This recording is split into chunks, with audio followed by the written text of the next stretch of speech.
2000 ரூபாய் தானம்மா, நான் அனுப்பிச்சு விட்டுறேன். நான் இருக்கும்போது நீ எதுக்குமா கவலைப்படுற? ஏங்க ஒரு 2000 ரூபாய் அம்மாக்கு போட்டு விடுங்க. யாருக்கிட்ட காசு இருக்கு? என்ன விளையாடுறியா? காசு யார்கிட்ட இருக்கா? ஓயாம காசு கிட்ட யாருக்கிட்ட இருக்கும்? கல்யாணத்தப்ப நீங்க என்ன சொன்னீங்க? அத்தை, நீங்க எனக்கு அத்தை இல்ல, அம்மா மாதிரி, உங்களை நல்லா பாத்துக்குவேன்னு சொன்னீங்கல்ல. எங்க அம்மா கஷ்டப்படும் போது ஒரு அவசரத்துக்கு கூட உதவி செய்ய மாட்டீங்க. அப்புறம் ஏங்க அப்படி எல்லாம் சொல்றீங்க? அம்மா தாயே, தயவு செய்து நீ அழுகாத. 2000 என்ன 20000 ரூபாய் கூட தரேன். தயவு செய்து நீ அழுகாத, உடனே போட்டு விடுறேன்.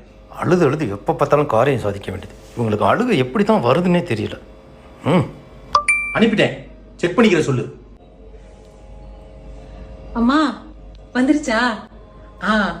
ஆர்டர் போட்ட சாரி வந்துரும். கலர் செக் பண்ணி மறக்காம வாங்கிரு. போன தடவை மாதிரி தப்பான சாரி அனுப்பிச்சிருக்க போறாங்க. கரெக்டா செக் பண்ணி வாங்குமா. வந்துச்சே ஃபீலிங்ஸ், வந்துச்சே ஃபீலிங்ஸ், வண்டி வண்டியா வந்துச்சே.